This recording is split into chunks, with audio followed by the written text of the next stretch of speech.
Let's all begin this with a prayer. Let's all pray. Tayo po magdasal saglit. Father, in the name of your Son Jesus, once more, we thank you for your goodness upon our lives. We thank you for bringing us in this place today. And we know that there are no accidents, but there are only incidents to give you praise, to give you glory, and to give you honor. Once more, I pray that my brothers and sisters today, that they will open their hearts and open their minds to the things of God. And I pray that the Holy Spirit will do His work today. He will anoint us and He will open our ears, the anointing to listen to your word. And I pray for myself today, that I will be able to preach this word with boldness and accuracy today. And I pray that the Holy Spirit will anoint every word to impact the hearts of people. And I pray once more that this congregation is filled with the love of God, filled with the love of Christ for each and every one of us. And I pray today that as we depart, as we take part of the word today, may we apply it in our practical situation. Once more, we thank you for your glory. We thank you for your grace. In Jesus' mighty name, everybody say, Amen and Amen. Pwede palapakan natin yung Panginoon one more time. Come on, give Him all the praise. Okay, so, alam nyo, just to give you some highlights of this sermon today, I was making it a conscious effort to steer the topic to the one that we have talked to last week. Alam nyo ba, sa loob ng isang linggo ay, I think this is the most number of times, hindi naman most number, but I think this is the pinakamarami kong binasa na Bible verses, and from Old Testament to New Testament. And alam nyo, pero during that time na binabasa ko ito, and I was asking for the Lord where He's going to point, okay, the next topic, walang lumalabas. Walang lumalabas. And I was making a deliberate effort to steer it to the undisputed evidence, the topic that we have. But up until the last minute, up until yesterday, so sabi ko, Lord, I already have planned something else, pero nung lumalabas, sabi ko, parang Lord, parang hindi pasok eh. Parang hindi siya pumapasok. And that's the reason why not every topic has to be a series. It doesn't have to be always a series. And the Lord is, this is the time and place right now that the Lord is putting into our hearts, nilalagay sa puso natin, Panginoon, what His people need. What His people need. Not according because we follow a curriculum, we follow a week series. And pag ganun ang ginagawa natin, and we have to leave room. We have to leave room where the Holy Spirit is going to move. So last week we talked about this. We talked about the undisputed evidence na sinasabi po natin doon na ang Panginoon mula noon hanggang ngayon, okay, even science will approve, mathematics will approve that He existed from the very beginning. And the instances that one person can fulfill all 300 prophecies pertaining to Jesus in the Old Testament is the math does not exist. Because if you're going to, the probability of 48 prophecies already 10 quadrillion, alam niyo yung word na yun, it's a very big word. And today we're going to talk about, alam naman natin what Jesus Christ has done for us 2,000 years ago. Alam natin ang ginawa sa atin ng Panginoon para tayo ay maligtas. And we know for a fact that God loves us, and that's the reason why God so loved the world, He gave His only Son, that whosoever believes in Him, His Son, should not perish but have everlasting life. Ngayon, now that we have heard it, ito ang tanong ko sa inyo. Okay. Next time mo. It's not working. Okay, what's next? Ano ko sunod?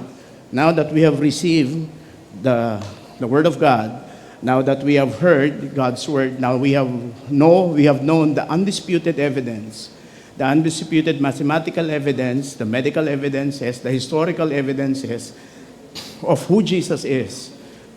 Ang tanong natin, pakisabi sa katanin mo, ano kasunod? What's next?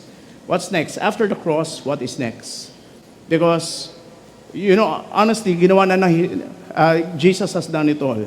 Nothing you do can ever merit your good works will not merit you for you to go to heaven. Hindi dahil mabait ka, papasok ka sa langit. Hindi dahil everyday, lahat ng activities ng church, andun ka, hindi porket maaga ka, papasok ka na sa langit. That's not a requirement.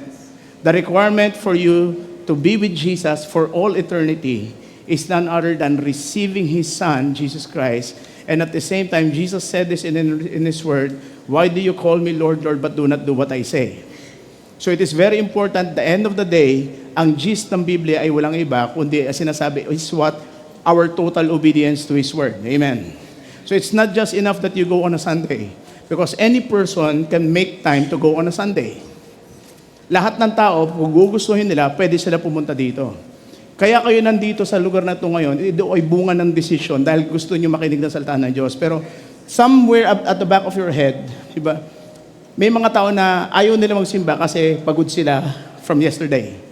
Pagod sila, wala silang pang bayad ng gas.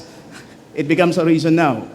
And if you're going to look at what is happening to the country right now, that the Philippines we are 90% Christian, but at the same time, bakit doon dumating itong krisis sa mundo na to? Bakit tayong unang naapektuhan? We are the first country in the world to declare a state of national crisis when it comes to energy. But we're a Christian nation. Di ba kayo nagtataka? Maaring Kristiyano, marami sa atin, marami sa sambayan ng Pilipino ang naging Kristiyano dahil lamang sa salita. Dahil lamang sa salita, pero kinulang sa pagdating sa aspeto ng gawa. And this is where our topic will come. It is what's next. After Jesus Christ, He was crucified, died, and buried, and He rose again from the dead. Ano ang kasunod sa ating buhay? Now, I want to show this to you. I want to show this next slide. Nawala yung ano ko. Nawala yung aking yung magic dito. Paki-flash na lang. Next slide. Turn your Bibles with me in Romans 13. Romans 13, let's start at verse 11. Romans 13, verse 11. This is all the more urgent. So in other words, there is a sense of urgency in the Bible. There is all the more urgent, for you know how late it is. Time is running out. Time is running out. Wake up, for our salvation is nearer now when we first believe. Next slide, please. The night is almost gone. The day of salvation will soon be here. So remove your dark deeds like dirty clothes and put on the shining armor of right living. Next, okay? Because we belong to the day, we must live decent lives. Say this with me, decent lives. For all to see, don't participate in the darkness of wild parties and drunkenness, or in sexual promiscuity and immoral living, or in quarreling and jealousy. Instead, clothe yourself with the presence of our Lord Jesus Christ, and don't let yourselves think about ways to indulge in your earthly desires, in your evil desires. Now, if you're going to look at this verse, sinasabi dito, there are things now that are very urgent. After Jesus Christ has done it all for us, Jesus Christ said in His word that He is coming back. Christ has died. He said He prophesied He's going to die. He prophesied that He will come back from the dead. It happened. And He prophesied He will come back again. Lahat ng prophecy sa Biblia tungkol kay Jesus ay nagkatotoo. Lahat na sinabi ni Jesus sa Biblia ay nagkatotoo. Isa na lang ang hinihintay natin, yung kanyang pagdadating. But this time is not coming again. I've said this to you a couple of times. It's not coming again as a baby. Hindi siya dadating bilang baby. Dadating siya bilang hari. And he is going to vanquish his enemy. So this verse pertaining now tells us for us to be prepared. Because after Jesus Christ has done it all, dapat ngayon kailangan na natin maghanda. Maraming instances sa buhay na natin, Pastor, ang tagal na naman yan, ang tagal na naman sinabi ni Lord yan. Bakit hindi pa rin siya dumadating? Again, the Bible clearly says this, no one knows the time of the hour is coming. And the Bible clearly says also this, that He is coming like a thief in the night. Meron bang magnanakaw na sasabihin sa'yo na, oy, mamayang gabi, magnanakaw ako sa'yo, ha? Mamayang gabi, kukunin ko yung laptop mo, yung MacBook Pro mo, kukunin ko. Ayoko yung Dell, gusto ko yung MacBook. Mamayang gabi, kukunin ko yung iPhone mo. A robber will not say to you, or any criminal will not say to you what is in their mind. And the Bible clearly pertains this, that Jesus is going to come like a thief in the night during the time that you are least prepared. During the time that you are prepared, kaya if you are going to live your life today, be always prepared to give all your best. Hindi pwedeng iba ka sa Linggo, iba ka sa Lunes. Dapat iisa ang tao, iisa ang ugali natin. It also says that, "Hear, O Israel, our Lord is God, our Lord is one." Ibig sabihin sa atin, sa aspeto natin, because we are made one with Christ. Kung sino ka sa harap, yung ka dapat sa likod. Hindi pwedeng mabait ka tuwing linggo, antipatiko ka tuwing Lunes. Hindi pwedeng mabait ka tuwing linggo, pero pagdating ng Lunes hanggang Biyernes, tigri ka, hindi ka makausap.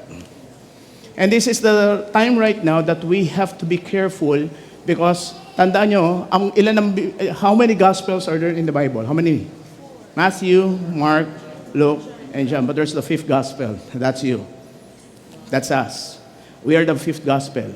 Ang tao, hindi lahat ng tao nagbabasa ng Biblia. Pero lahat ng tao, babasahin kung ano yung buhay mo. Ikaw ang babasahin nila. Di ba narinig ka, Christian pa, pero ganyan naman yung ugali. Sama naman ugali, sama ng bibig. Diba? Christian pa, pero sila nangunguna sa chismisan. Tandaan po natin mga kapatid, walang taong perpekto. Walang Kristiyanong perpekto. We Christians are not perfect, but we are forgiven. But the point is, in our life, we have to do our utmost best to live like Christ. Okay?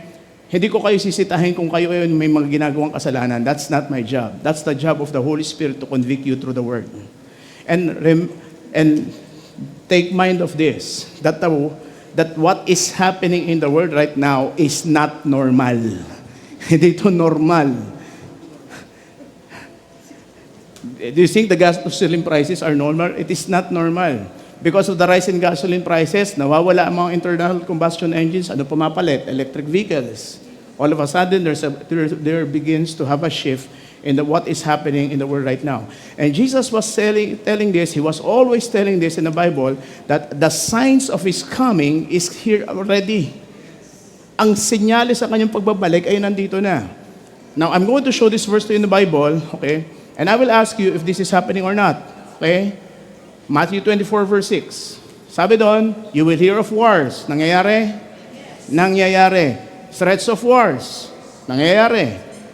Pero sinabi ng Panginoon, this was Jesus Himself, He says, but don't panic. So, kung magpa-panic buying ka, huwag ka mag-panic buying. Okay. Sabi nga nila, there's a panic right now, panic buying of electric cars in the Philippines. Alam mo ngayon, dahil nagpa-panic buying ang tao, tataas ang presyo. Pero when that time comes, it's going to stabilize, magbumura din yan. Kaya hintayin nyo lang. Huwag muna. Huwag kayo magmadali. Kaya pa naman, di ba yung gasolina? Kaya pa. Kaya pa. Sana may maka-invento ang gasolina, tubig. Meron ka-invento, Pilipino, pero hindi nag-prosper. Hindi tumuloy, hindi nasuportahan. Pero again, just a reminder for everybody. Pakisabi sa katabi mo, don't panic. Huwag kang mataranta. What is happening in the world right now, huwag kang mataranta. Why? Because Jesus said, this will be normal in these days. Baka mamaya, Senator Kiko Pangilinan said this the other day that there will be a surge in prices of food. So natakot na naman tayo, di ba?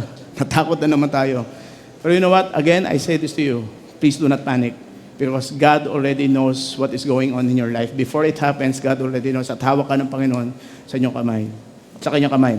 These things must take place, but the end won't follow immediately. Hindi pa ito. This is not yet it. This is not yet it. This is just the beginning of birth pains. Sa mga taong naka-experience na ng panganganak, di ba yung labor contractions, alam mo kung kailan ka manganganak, pero hindi pa ito. Di ba, may ilang ano yun, may ilang intervals pa eh. How many may? Minsan may 10 minutes, merong every 5 minutes, o every 5 minutes. Pero alam mo, hindi ka pa manganganak. Pero mararamdaman mo siya na malapit na siya mangyari. Now, nation will go against nation. Is this happening? All nations right now are at war. Okay. Hindi lang tayo nasa gera. Marami ngayon. Alam mo, sa totoo lang, hindi pa tayo sinasagod ng China. Panalo na sila eh. Yung bakit? Tinan yung mga suot nyo. Made in China. Yung telepono nyo, made in China. Yung mga kotse ngayon, puro made in China. Hindi pa nagkakagera, nanalo na sila sa ayaw natin sa gusto. Sabi nga nila, God made the world in 6 days. 7th day He rested, the rest is made in China. Oh, diba? Lahat. Everything is made in China. Kaya, ito nyo nation will go to war against nation, kingdom against kingdom, there will be famines and earthquakes in many parts of the world. Is this happening? Is this happening? It is happening right now. Ngayon, But all this is the first of a birth pains and more to come. Maraming pa darating. Hindi ko kayo tinatakot, but this is the reality. Marami pa ang darating. Yung fake news, dadami pa yan. Dadami pa yan. You heard about the fake news about our president? Mandami sasabi, buti nga. I know this is not a time for us to throw criticism at the government. This is the time right now that we pray for our country. Amen. Huwag na tayo maging critic. Let's stop being critics. Remember the time that the issues with the Villars, mainit? Di ba nakiusap ako sa inyo? Whatever political opinion that you have, hold it to yourself. Hold it to yourself. Because we are 200 here, 250 that we are here, we are 250 less headaches for this family. And at the same time, alam nyo ba itong pamilyan to, ginamit ni Lord para sa atin. So during the time of the pandemic, when we were more than 2 million in debt, this family was used by God, kaya tayo na-free sa debt, kaya tayo walang utang. Kaya tayo may bahaga ngayon ginamit ng pamilya na to. Kaya ngayon, di ba, huwag na tayo makigulo. Huwag na tayo makigulo. Huwag na tayo makasabi, may issue sa BF Resort, kung ano na sinasabi natin. Huwag na. Hindi ka naman taga BF Resort, hindi ka naman epektado dyan. Di ba?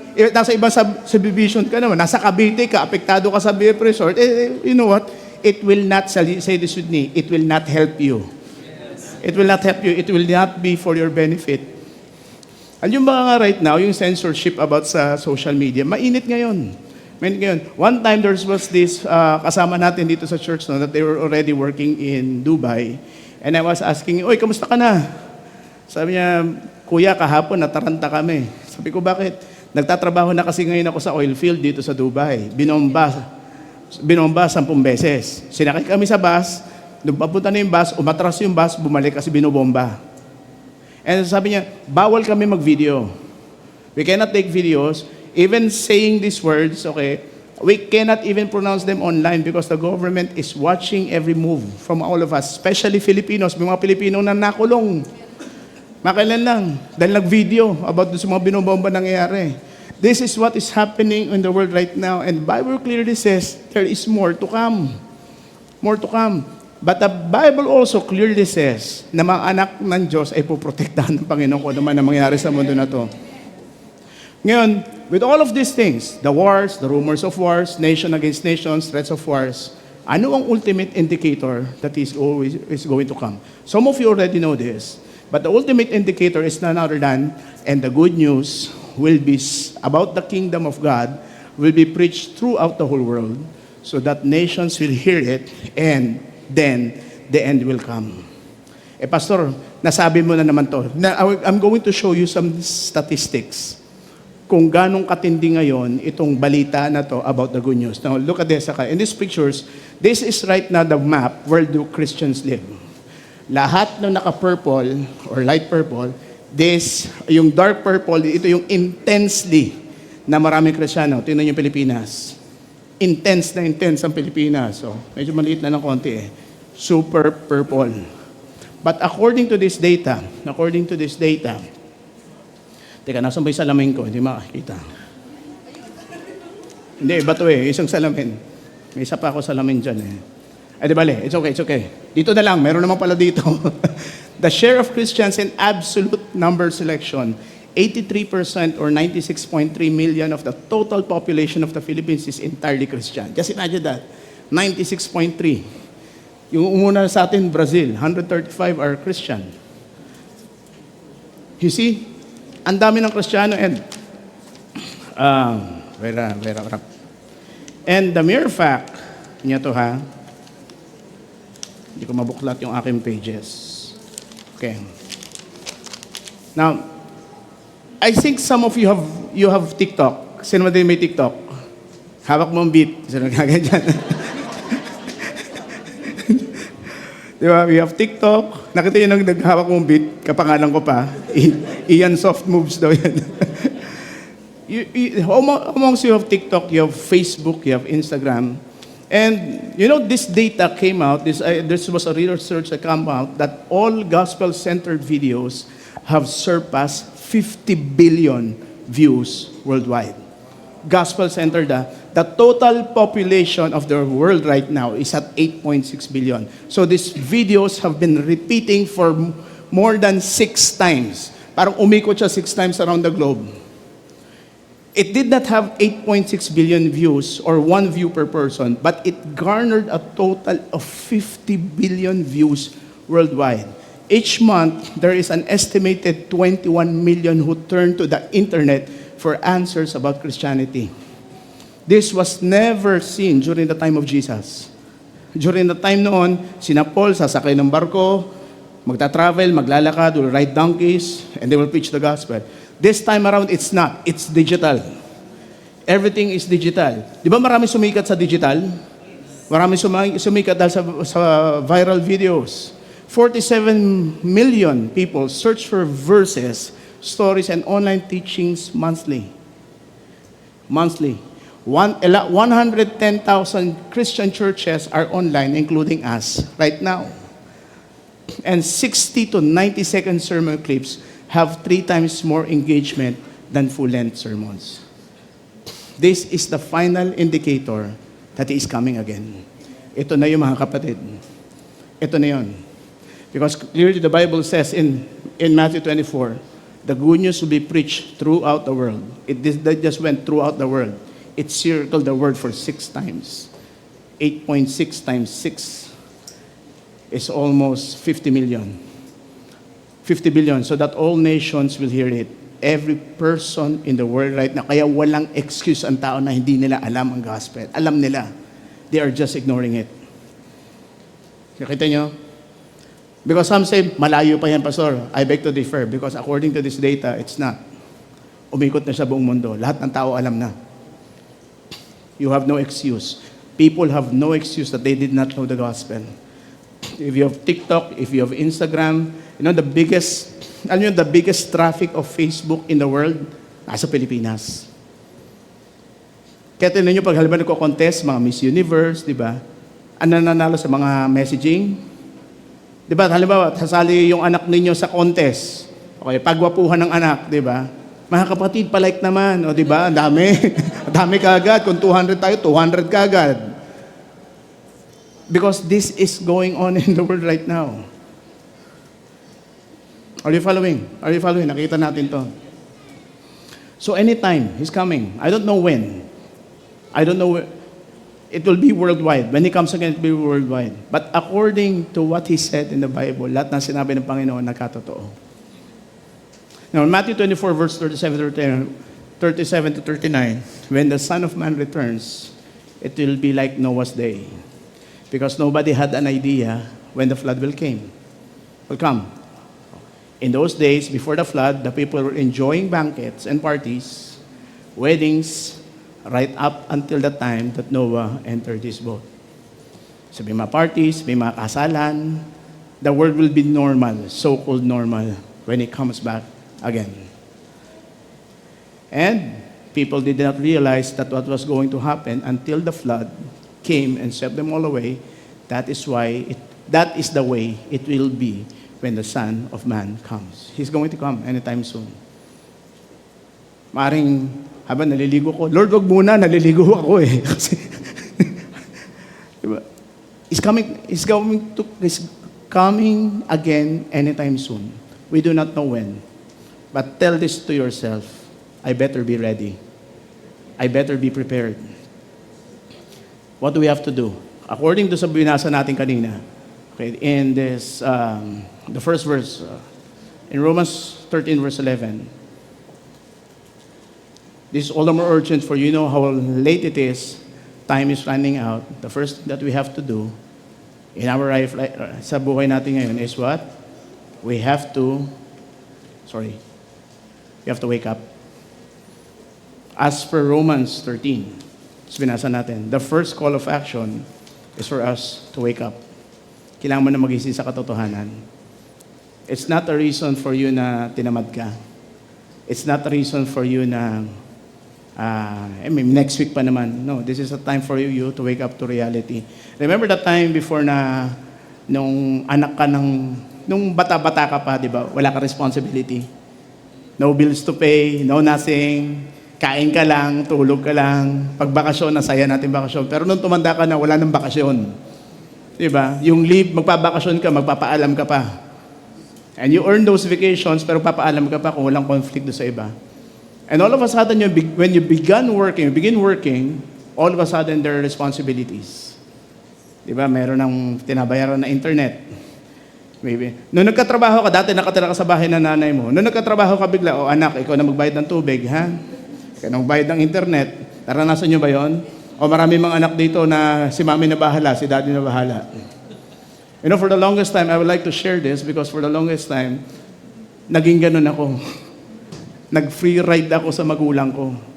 Pero it took me some time, it took me a leap of faith when I stepped out because I heard from the Lord. Kasi komportable yung buhay ko noon eh. Ang katwiran ko nag-isa naman ako anak na lalaki, bunso pa ako. Pero you know, it's not all the time it's going to be like that. That time will come that you will have to take responsibilities. And when you take that leap of faith, mga kapatid, hindi ka pababayaan ng Panginoon.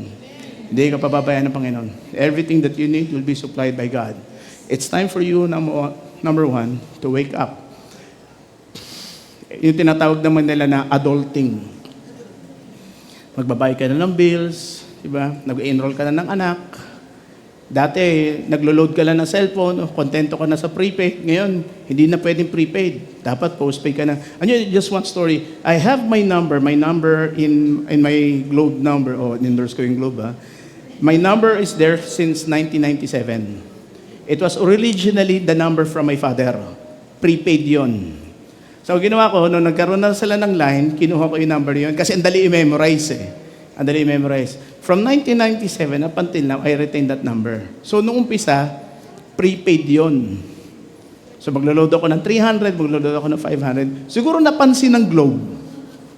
Sabi ng Globe, sir, baka gusto mong gawin line na yan. So, yung number ko, akala nung iba pa sadya. But they did not know that this was on one of the Globe's original numbers mula nung nag-umpisa sila. So, I retained my number and from prepaid, ngayon naka-postpaid na ako. Ngayon dati noon, hirap na hirap ako magbayad ng sarili kong load. Pero ngayon, by the goodness of God, dahil nag-mature na ako, ang binabayaran ko lang hindi lang internet ko, yung internet ng anak ko, internet ng misis ko, internet ng bahay. So, in other words, nag-improve ako. So, ganun din sa buhay natin. The older that we get, the more responsibilities that we have. And we wake up to the reality that life is not always what it seems to be. The more responsibility that you have, the greater responsibility God will entrust it to you. Amen. Hindi, alam nyo, ang nakakatakot sa lahat, yung taong walang nagtitiwala sa iyo. Ang hirap nun. Sabi, wala akong utang. Wala kang utang kasi wala nagpapautang sa iyo. Wala kang credit card, di ba? Wala kang credit card. Kasi nung pinagmamalaki ko sa kapatid ko, ikaw may utang, ako walang utang. Sabi ng kapatid ko, nagising ako doon. Kaya walang nagpapautang sa'yo, wala nagtitiwala sa'yo, nagising ako. Oo nga no, hindi ako kilala. Hindi ako kilala, wala akong bank statement. And it became a reality. It woke me up that in this world, whether we like it or not, okay, kailangan mo magising sa katotohanan. That the older that you get, people will have to trust you. The more responsibilities you're going to have. Yan, Romans 13 verse 11, people did not realize what was going on until the flood. No, this is a different verse. This is all the more urgent. Okay, malamang verse yan. Romans 13 verse 11, it's in our first. Okay, people did not realize what was going to happen. No. This is all more urgent for you know how late it is. Time is running out.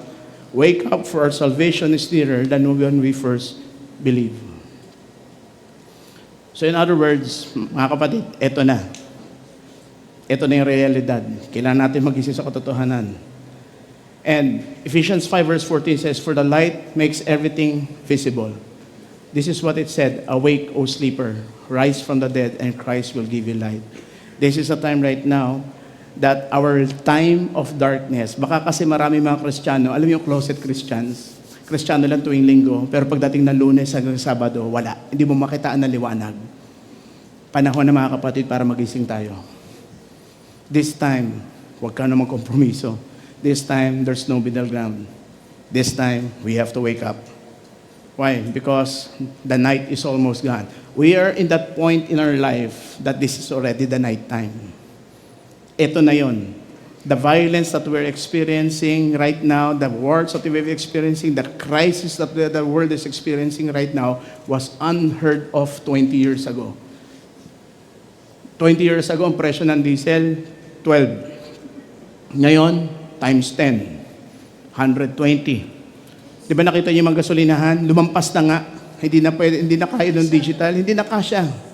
Ano nilalagay? Tarpaulin na lang. It's because it's changing. These things were unheard of way back.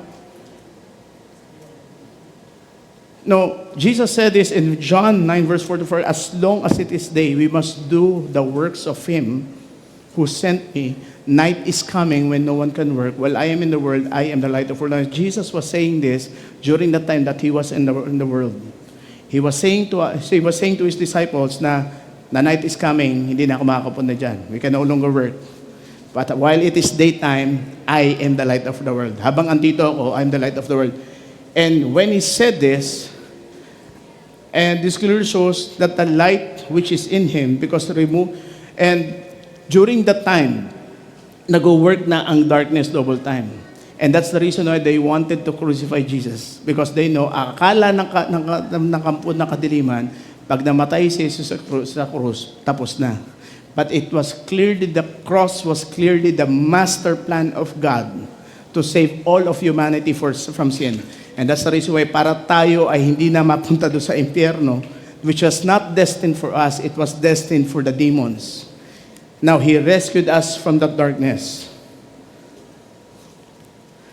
Now, in John 8 verse 12, Jesus spoke to the people once more. Sinabi niya ulit there are a number of times He said that I am the light of the world. Jesus spoke to the people and said, I am the light of the world. If you follow me, you won't have to walk in darkness because you will have the light that leads life. Kaya mga kapatid, ang Kristiyanong mayroong Kristo sa kanyang buhay, kahit may unos man, kahit may problema, napapagtagumpayan. Hindi bumabagsak. Hindi nananatiling nakadapa. Ang tao na mayroong Kristo sa buhay, nakakabangon. Kaya kung ang buhay natin, kung ang problema mo ay 8 taon na nakalipas na, yun pa rin at paulit-ulit, hindi ka nakagraduate, let's examine ourselves right now where Jesus is. Talaga ba nasa buhay natin siya? Because Jesus clearly said in His Word, if you follow me, you don't have to walk in darkness. Di ba ang hirap na may utang? Di ba pag may utang ka, di mo, unang makikita mo ang tao pag may bagsak ang balikat, o ganon. Ang taong aburido, nakaganon, nakatungo palagi. Diba? Ulitin ko mga kapatid, hindi masama magkaroon ng utang. Basta itong utang na to ay tama. Halimbawa, kotse. Bihira ang tao nakakabili ng kotse ng cash. Lahat naman yan utang. Pero as long as kaya mong i-manage. Amen. So there's nothing wrong in incurring debt. But the moment that it becomes a trap to you, that is the point that you will have to think. Naapekto na ang relasyon ninyo mag-asawa, may problema na. Naapektuhan na ngayon ang relasyon mo kay Lord, may problema na. Now, during the light, no one will get light. Tandaan natin tuwing may araw, walang magsisindi ng tao ng kanyang kandila. We are going to light up during the time of darkness, and this is a time right now that the world is in darkness. This is the time right now na kailangan natin magningning. Dito natin ilabas ang ating liwanag. The first reality is we have to wake up.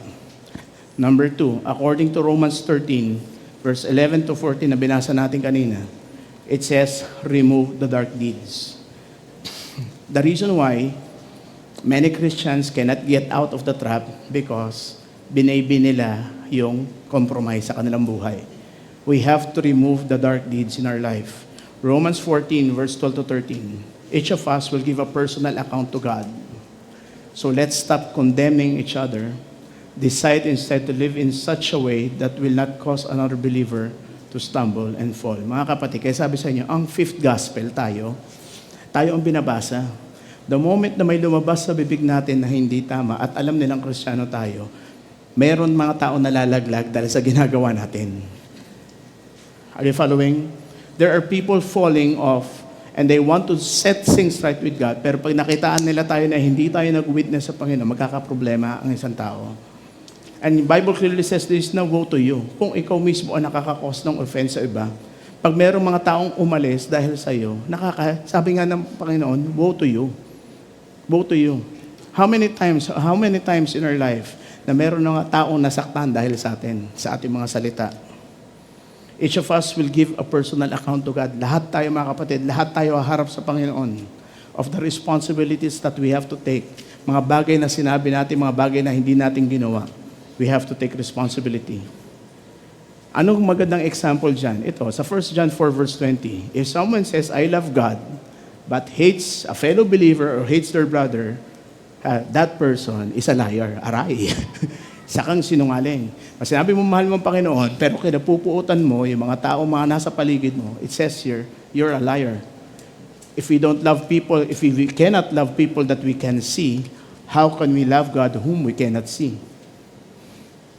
Kaya minsan maraming Kristiyano dito na wibindang. Mga Kristiyano sila pero galit sa gobyerno. Mga Kristiyano galit sa presidente pero hindi naman bumoto nung huling eleksyon. Di ba? Lahat na lang kalaban. Kalaban yung kagawad, kalaban si mayor. Lahat kalaban, di ba? The book of Thessalonians says this, make it your aim to live a quiet life, to earn your own living and work with your hands. So the people that will not believe, okay, will see what kind of person that you are. Makitaan tayo ng ehemplo ng ibang tao. Kaya di ba, manahimik ka na lang. Mind your own business.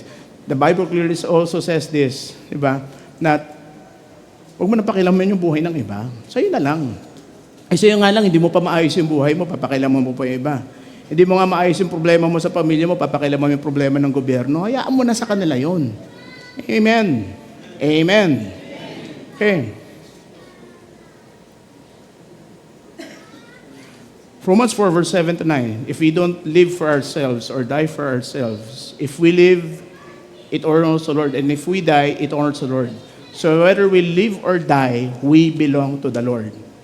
And rose again for this very purpose, to be the Lord of the living and the dead. Kaya mga kapatid, yung buhay natin, na binubuhay po natin ngayon, whether we live or we die, it all gives glory to God. But I would rather live. I would rather live and give glory to God because when the time comes na tapos ng assignment mo, magre-report din tayo sa Panginoon. So ngayon, hindi natin alam kung kailan tayo kukunin ng Panginoon. Death is not a respecter of persons. It is not a respecter of age. Tandaan po natin, anytime, hindi natin hawak ang buhay natin. Pero let me ask you, when the time comes na time is up ka na, handa ka bang humarap kay Lord? Lord, saglit, meron pa akong hindi nagawa. I know that yung topic of death is not a very good topic to talk about. But this is the reality. This is the reality that we are going to have. Hindi natin alam kung kailan tayo pupunin ng Panginoon.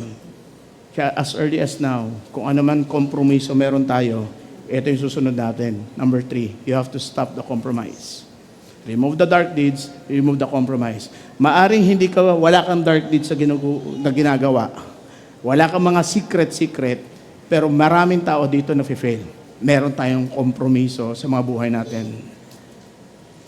Romans 13 verse 13, going back to the verse, because we belong to the day, you do not belong to the darkness. From the kingdom of darkness, nilipat ka ng Panginoon sa kingdom of light. Because you belong to the day, we belong to the day, we must live these lives for all to see. Believers and unbelievers should see that you belong to the day. You do not belong to the darkness. Don't participate in the darkness of wild parties, drunkenness, or in sexual promiscuity, and immoral living, or in quarreling and jealousy. Nakita ninyo, yung quarreling and jealousy, inilagay do sa same angle, do sa same level ng sexual promiscuity, drunkenness, and wild parties. Nakita niyo yun? Dahil marami mga Kristiyano, hindi naman nagiinom na. Tumigil na sa pag-iinom. Marami mga Kristiyano na hindi naman engage in sexual promiscuity. Yung iba naman hindi naman involved in immoral living. But most Christians can be involved in either quarreling or jealousy. Diba? Sa loob lang ng pamilya. Sa loob ng pamilya, pwede mangyari. Sa mga anak, pwede mangyari. May mga kompetisyon ng anak. Yung nanay may paborito, yung tatay may paborito. Mga kapatid, please stop this danger because this is dangerous for your family. This is dangerous for your family. Si daddy favorite yung isa, hindi niya favorite yung isa. Ano kaya ito binigay ay mga anak natin, kaya binigay sa atin? Para mahalin natin ng pantay-pantay. And please stop comparing your family. Stop comparing your kids, stop comparing your husband, stop comparing your wife to somebody else. Kaya nga yan binigay sa iyo ni Lord eh. Kaya yan binigay sa iyo ni Lord. Amen. Amen. Stop comparing your family to other families. Stop playing favorites. Even the Bible clearly says, God has no favorites. Diyos na to ha. Ang Diyos walang paborito. Kaya minsan nagkakaroon ng away-away sa mga pamilya kasi alam ng mga anak, ay paborito naman yan, hindi naman pagagalitan yan. Ako palagi eh. Yung ako ang nakikita, ako ang nasisisi. Si Aiko ang lagi may kasalanan. Ever experience that in your life? Na palaging ikaw yun na nasisita? Ulitin ko mga kapatid. Alam niyo ito I just want to share this to you. Nung kami kaliliitan pa, kami magkapatid, pag kami pinagalitan ng nanay ko, kasi yung tatay ko nasa barko, yung nanay ko palagi nagbabantay sa amin. Pag yung isa papagalitan, gagawin ko, alam mo, papagalitan yung kapatid ko, ganyan ko yun. Makikita ko na nanay ko. Ang gagawin na yun, kaya kami magkapatid, minsan nagtatakay pa kami sa isa, huwag mo na sabihin. Kasi pag pinagalitan ka, papagalitan din ako, damay kami pareho eh. Kaya halimbawa, yung kami magkapatid, naging close kami. Kasi alam namin, pag nagkamali yung isa, kahit yung isang walang kasalanan, pagagalitan ka rin. Kaya ginagawa ko pag pagagalitan na talagang iiskap na ako, tatakas ako, pupunta ako, yung bubong namin, pupunta na ako doon. Magigitara na ako doon kasi pagagalitan na. Pero hahanapin ako. Nasaan yung kapatid mo? Wala akong takas. Pero because of that training na nangyari sa amin, up until kami magkapatid, when it comes to the things of the matters closest to our hearts, na pag-uusapan namin na maayos. There's no hostility between us. Wala kami inggitan magkapatid. Diba? Kahit abogado siya, walang problema na pag-uusapan namin lahat ng bagay-bagay and we're very open, including our spouses. We talk each other. It's like one big family. I'm not saying that our family is better than yours. And ano ko sa inyo, whatever hostility it is in the family, do it your best to forgive one another. Amen. Forgive one another. Kasi bandang huli, pwede mong piliin ang kaibigan mo, pero hindi mo pwedeng paliin ang pamilya mo. Family, say this with me, family will always be family. Whether you like it or not. Whether you like it or not. You're stuck with them forever. Kaya ayusin na natin. Amen. So, stop the jealousy. Stop the quarreling. Kung pwedeng pag-usapan. Kasi, look at this in-level ng Biblia ang quarreling and jealousy with sexual promiscuity, immoral living, and drunkenness. Next. Or do you not know that wrongdoers will not inherit the kingdom of God? Uulitin ko mga kapatid wala akong pinatatamaan dito. Okay? Pag tinamaan kayo, bahala na kayo. Buti nga sa inyo, si Lord na yun ang papaano sa inyo. Pero uulitin ko, I don't know whatever agenda it is you have in your life. Pero uulitin ko, itong word na to, hindi ko sinasadya na mapunta dito because I was intently doing it for the series. But God steered me into the direction. Ito'y paalala lamang sa ating lahat. As sabi do you not know that wrongdoers will not inherit the kingdom of God? Do not be deceived. Neither the sexually immoral or adulterers, nor men to have sex with men. Okay? Or thieves, nor the greedy, nor drunkards, nor slanderers, nor swindlers will inherit the kingdom of God. Nakita nyo, saan pinantay yung slanderer? Alam yung slander, yung paninirang puri.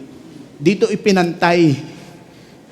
Kaya sabi nga no one is righteous, not even one. Walang perfect talaga sa atin. Kaya halimbawa, kung hindi natin sinasadya na tayo nakapanira ng ibang tao, we have to come to the throne of the grace of God and ask for repentance in this area. Lord, pasensya na po, nakapagsalita ako, na-ichismis ko itong taon to. Akala ko katuwaan lang, ngayon pala nakasakit na ako. Mga kapatid, alam nyo, pag yung tao na nasaktan natin, yan ang umiyak kay Lord, mananagot ka. Mananagot ka. Kung nakasakit ka, tas hindi totoo, mananagot tayo. Now, why am I saying this to you, mga kapatid, ito, hindi sa pinapagalitan, kasi last week, ang bait ko sa sermon eh. Ngayon, eto na naman ako, rumatrat na naman ako eh. Pinapaalalahanan tayo ng Panginoon na ayusin na natin before it's too late. Because if I do not deliver this, I will be held accountable for this one. Amen. Amen. And this is some of you were. Hindi now, were. Noon. Ito yung buhay nyo noon. Remember that time that before nyo makitala ang Panginoon? Di ba? We are all living in darkness. You have all your adventures. Dati marami kang koleksyon ng alak. Ngayon, tubig na lang. Yakult na, napaltan. Dati nangongolekta ka. Dati ABS-CBN ka. Alam mo yun, Abaret Bar Nightclub. ABS Bar, basta yun, ABS-CBN. Alak, babae, sugal, Cabaret Bar Nightclub. Lahat yun pinasok mo, pero thank God He founded us. Just imagine your life if the Lord did not find you. Anong buhay mo ngayon? At anong buhay ka pa ba? Buhay ka pa ba? O nilunod ka na ng kasalanan? I thank the Lord that He founded you. Marami sa atin naging Kristiyano na noon, naligaw ng kaunti, namabindang na landas. Pero gaano ka kamahal ng Panginoon na hinanap ka niya uli? Diba? You were lost, but He founded you. You were on a downward spiral. Alam mo, dati nasa church ako, dati naglilingkod ako. Ngayon, wala na. Pero ngayon, look at where you are right now. You are back.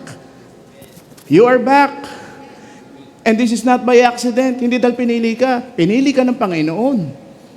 Hindi ka pinili ng tao. Hindi ka single out. The Lord singled you out.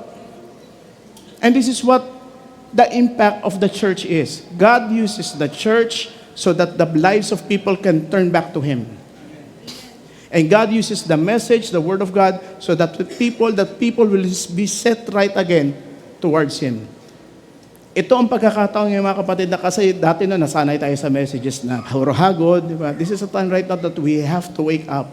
God loves you so much and He wants to put you on the right path. Kung tayo ay nandito sa anggulo na to, mga kapatid, we have to understand that God loves us and He's reminding us to go back. Sa mga kabataan dito, if you are going to head to this direction, it's a reminder for you to stop and think before you go to that place of darkness. May warning na. Ito na yung warning. Amen. Minsan ito yung sinasabi, Pastor, pumunta naman ako ng church para ma-encourage, para mo naman akong ginajudge. Only judge can God me. Only God can judge me. Pala. Marami sa atin nasasabi, Pastor, konti lang naman, kaya ko naman kontrolin yan Kaya ko naman kontrolin yan. Alam ko naman kung saan ang limitasyon ko. Hindi naman ako nagdadalawang case, 2 bote lang. Kaya ko naman kontrolin yan, Pastor. 1 Corinthians 9 verse 12, I have the right to do anything. Totoo naman. May K ka. You have the right to do anything you say, but not everything is beneficial. Not everything is beneficial. I have the right to do anything, but it will not be mastered. But I will not be mastered by anything. Yung akala mo kaya mong i-control, sooner or later, it's already controlling you without you even knowing it. Amen. Amen. And the Bible, every time that the Bible always warns people, merong palaging warning. Ano yung pinakamatinding warning, palaging sinasabi, is fleeing from sexual immorality. I-close in 1 Corinthians 9 verse 18, flee from sexual immorality. Hindi walk away, flee, tumakbo ka, umalis towards sexual immorality. All other sins a person commits are outside the body.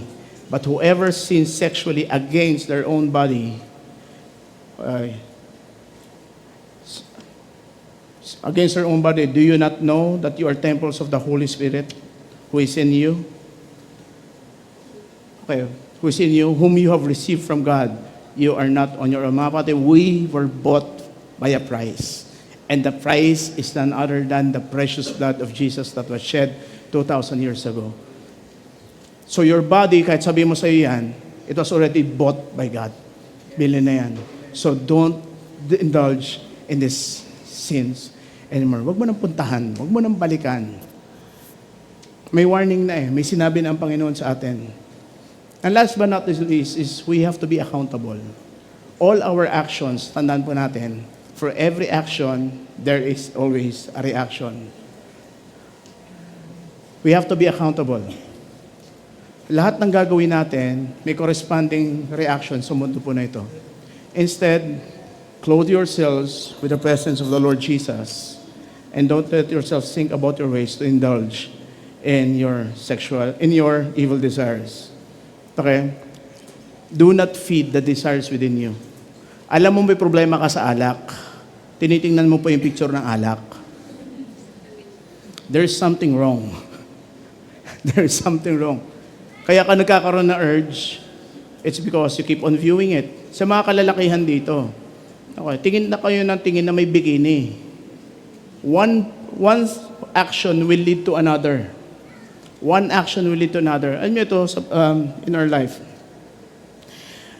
Each one of us will give a personal account to the Lord. Now, I would like to use this as an illustration. Alam niyo itong ano na to. Yan o. May props ako dito, akala niyo ba? Okay. Okay lang. And this is our life right now. The Bible clearly says, and I think this is Psalm 90 verse 10, okay, 70 years are given to us. 80 and even live to 80. But even the best years are filled with pain and soon will disappear and fly away. This is 70 or 80 years of your life. Ito na yun. Ito na yung buhay natin. Ngayon, nasaan ka na?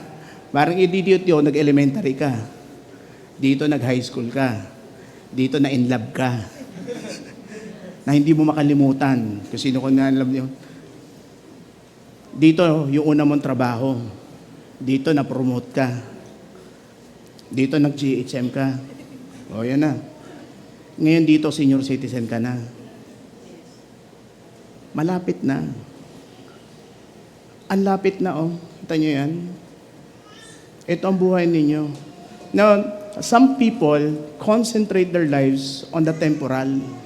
Dito tayo nagko-concentrate sa buhay natin. Itong kapirasong to. Hindi natin namamalayan na meron tayong eternity. Because when our life right now is already expired. Sige, tulungan mo ako. Latag natin.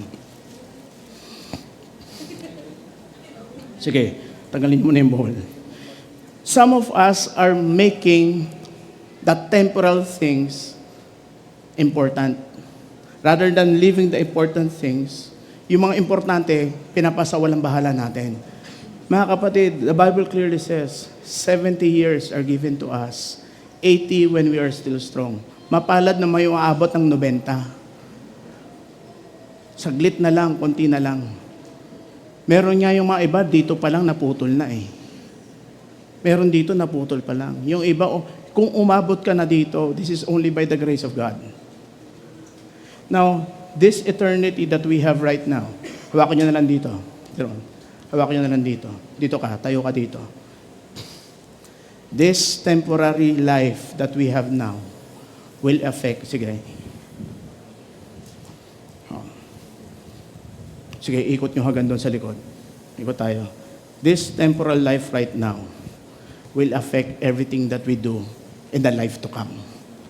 Kaya kung ngayon pa lang, dito pa lang sa buhay na to, punong-puno ka na ng kompromiso, saan ka pupunta? How will you spend your eternity in your life with? How will you spend eternity? And eternity is a long time. Stop mo na. Okay lang. Saan to aabot? Abot hanggang likod? Mga kapatid, itong buhay natin, this is eternal. That is temporary. What we do on the temporary right now will affect what we do in the eternal. Are you following? Ngayon, okay na. I want this to be a wake-up call for each and every one of us. Na hindi tayo permanente sa mundo na to. Yung mga things na pinagmamalaki natin sa buhay natin, the things that, it's okay. The things na pinagmamalaki natin sa buhay, we are so concentrated, take a seat. We're so concentrated about the cars, the houses, the travels, that we forgot to invest where it all matters. Eternity. Hindi ko kayo kinukonsensya mga kapatid. I'm showing to you that reality, the how frail our life is. Saglit na lang. Ang pinapipray ko talaga bago tayo pumunta dito pa lang kunin na tayo ni Lord sabay-sabay. Pero kung hindi pa mangyari yun, kung merong mauna sa atin, may maiwan, ang tanong sa iyo, anong ginagawa nyo dito? What do we do now? Baka dito pa lang, Lord, unahin ko muna yung pamilya ko, saka na kita pagbibigyan. Saka na ako, Lord, maglilingkod. Saka na ako magta-tithes, Lord. Saka na ako magbibigay. It will affect what we do in all of eternity. I leave this question to you. Your decision right now will affect what will go on in your life. Kaya huwag niyo isa walang bahala. Yung pagpunta niyo sa fellowship, pagpunta niyo sa discipleship, kasi investment yan Investment yan not just in this earth, but it is also an investment in the life to come. Pag tayo kinuha ni Lord, ang mawawala sa atin, itong katawan, pero yung kaluluwa natin, ito yung sinasalo niya. My question to you is, if we live a life of compromise, if we live in the darkness, saan tayo pupunta?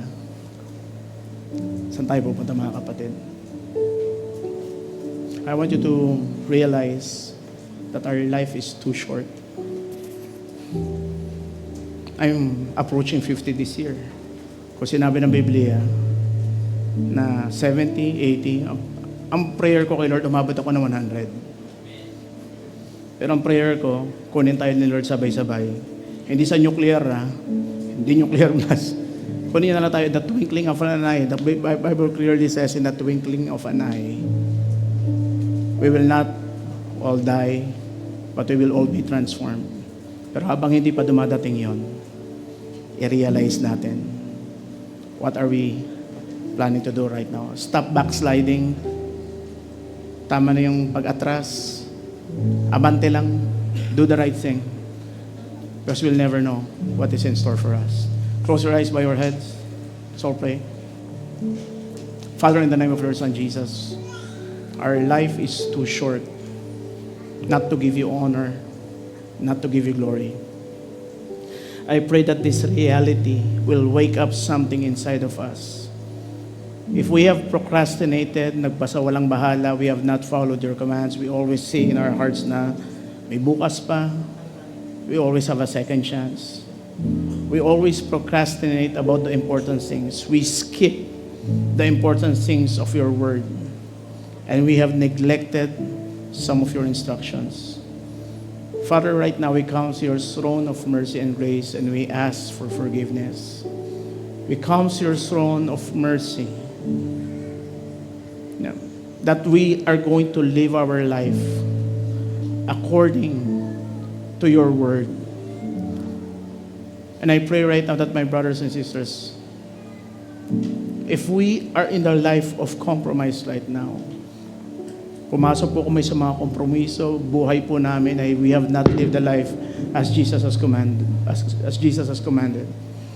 I pray today that we will wake up and realize to remove our dark deeds, stop our compromises, and go back to your throne. For every person that is here today who is hearing this message, God has a clear plan in your life. All you have to do is listen. All you have to do is obey. Mula po sa punto na ito, kahit hindi po namin naiintindihan ang pinagagawa po sa amin, we're going to make a bold move in faith that we are going to obey. So once more, we thank you for your goodness in our lives. We thank you for your mercy. We thank you for your grace. In Jesus' mighty name, everybody say, Amen. Let's all stand up.